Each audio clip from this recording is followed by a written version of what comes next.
আর কয়েকদিন পরেই হলুদ জার্সি পরে মাঠে নামবে সেলেসাও বাহিনী। দীর্ঘ অপেক্ষার পর বিশ্বকাপ বাছাই পর্বে ফিফার প্রথম উইন্ডোতে হেমাস রদ্রিগেজের দল কলম্বিয়ার বিপক্ষে মাঠে নামবে ব্রাজিল।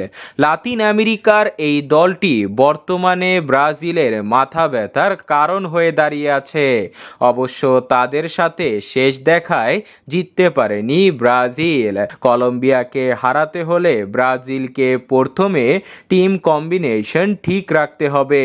প্রত্যেকটা খেলোয়াড়কে তাদের পজিশন অনুযায়ী খেলাতে হবে। নতুন তারকাদের কাছ থেকে তাদের সেরাটা বের করে আনতে হবে। কলম্বিয়া ব্রাজিলের থেকে শারীরিক শক্তিমত্তায় অনেক এগিয়ে রয়েছে, তাই ব্রাজিলের যেসব পজিশনে দুর্বলতা রয়েছে সেসব জায়গায় আঘাত করবে কলম্বিয়া। বিশেষ করে মিডফিল্ডে ক্যাসেমিরোর মতো শক্তিশালী মিডফিল্ডার না থাকায় এই পজিশনে কলম্বিয়া অ্যাটাক করবে।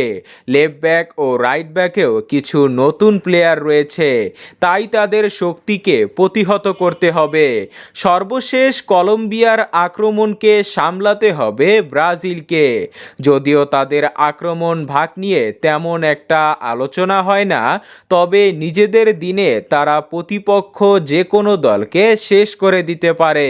রয়েছে লুইস দিয়াস, জন দুরহান ও হেমাস রদ্রিগেজের মতো তারকারা, যারা তাদের গতি ও আগ্রাসী মনোভাব নিয়ে দারুণ ফর্মে আছে। ব্রাজিলের রিয়ালের তুরুপের তাস এডার মিলিটাও না থাকায় তাদের আটকানো সহজ হবে না।